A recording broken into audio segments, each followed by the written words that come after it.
You ever done drugs? I'm not encouraging you to do drugs. This is just a question. I just want to know if you have. And by drugs, I mean like any drug. Right? You ever drink a Coca-Cola?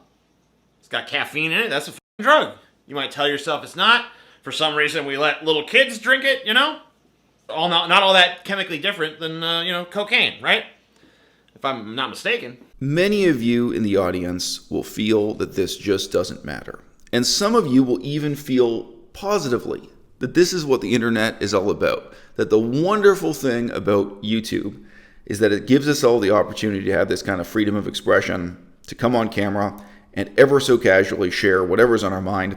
And sure, some of the things people say are scientifically inaccurate, misleading, wrong, maybe even dangerous misconceptions about scientific facts are shared in this way. But who am I to criticize? And why would you in the audience take the time to think about this seriously, to engage in this kind of critique of misinformation on social media? Well, would you feel differently if the man delivering the message were wearing a lab coat?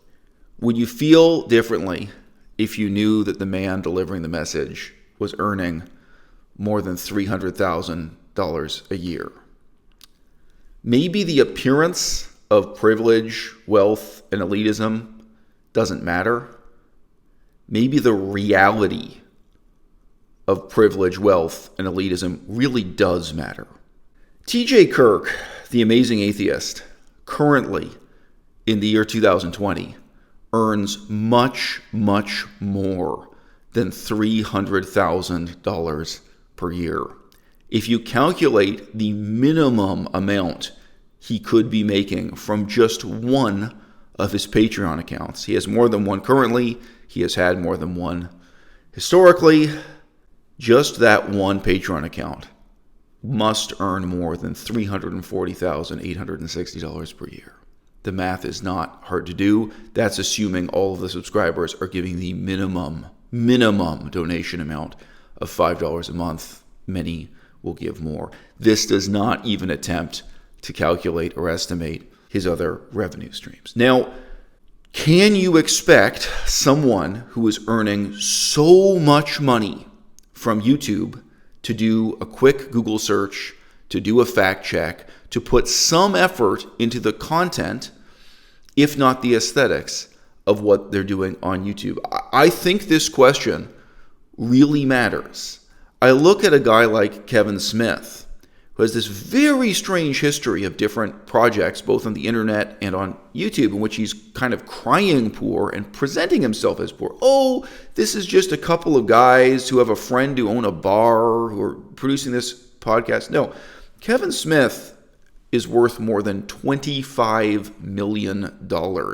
This website tried to estimate how much money he makes per year, and they allege that he has an income of over $4 million US per year. And you will see Kevin Smith's name is associated with several attempts at crowdfunding, at seeking donations. He makes jokes about having to get out a second mortgage on his house. There's an article here on the left about him having a garage sale to help finance his films. If you listen to Kevin Smith's content, he is actually constantly misrepresenting himself as some kind of struggling middle-class filmmaker, content creator, YouTuber, podcaster.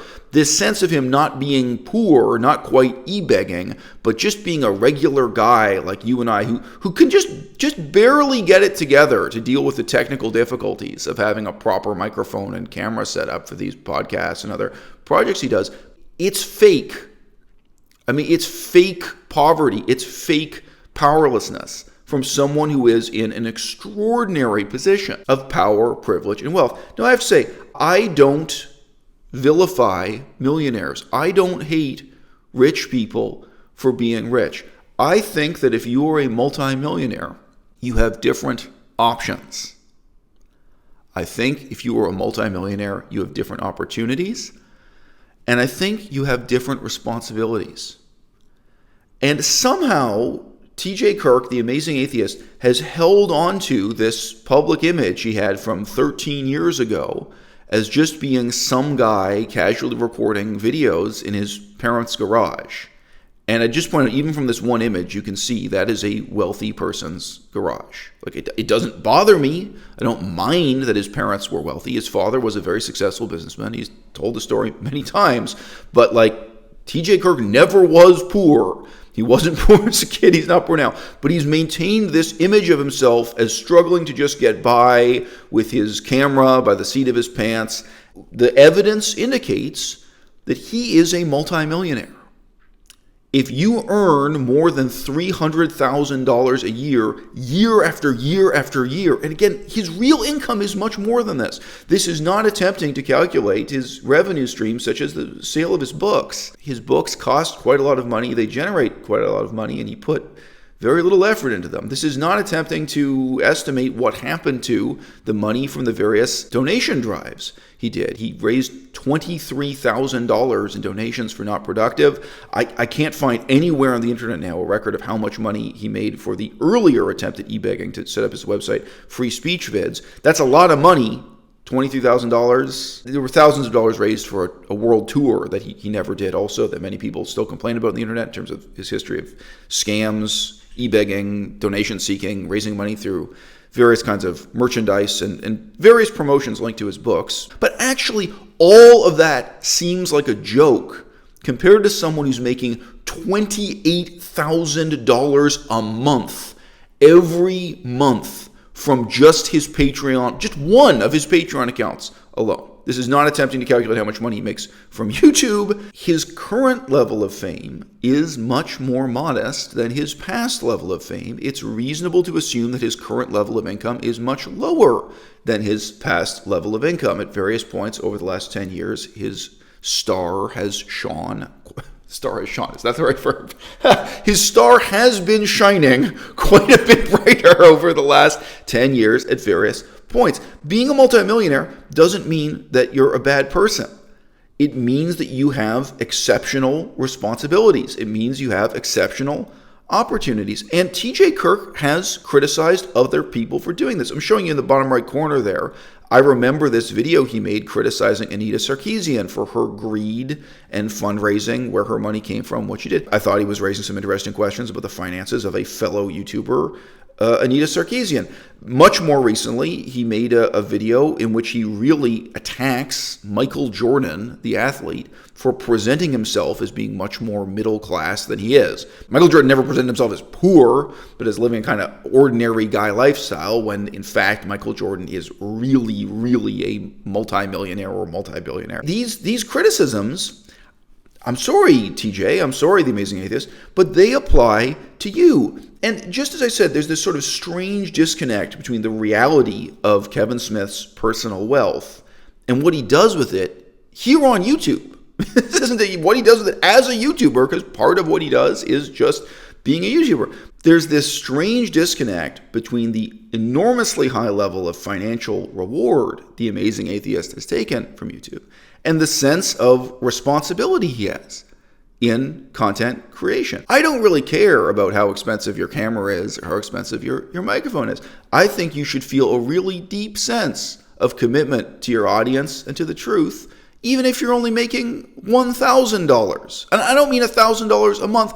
I mean $1,000 all time, period. I once made $1,000 from YouTube. I decided to spend that money printing free t-shirts and giving those t-shirts away for free to my viewers. I just asked them to pay the price of postage, and I showed them the receipt. I took a photograph of each receipt for how much it cost for me to ship that to them. Do you think TJ Kirk could give away his book for free? His other book originally retailed at $15 per copy, and in order to make more money, you can read here, he put the font size up to be massive. He tried to make it seem like it was more pages than it was. He's been ripping off his viewers, his fans, his supporters all this time, including in the book publishing side of the game. I think for someone making more than $300,000 a year, and again, I'm sorry guys, this could be less than 50% of the money he's earning. To really estimate how much he's making through YouTube itself, merchandise, all these other revenue streams, it is going to be significantly more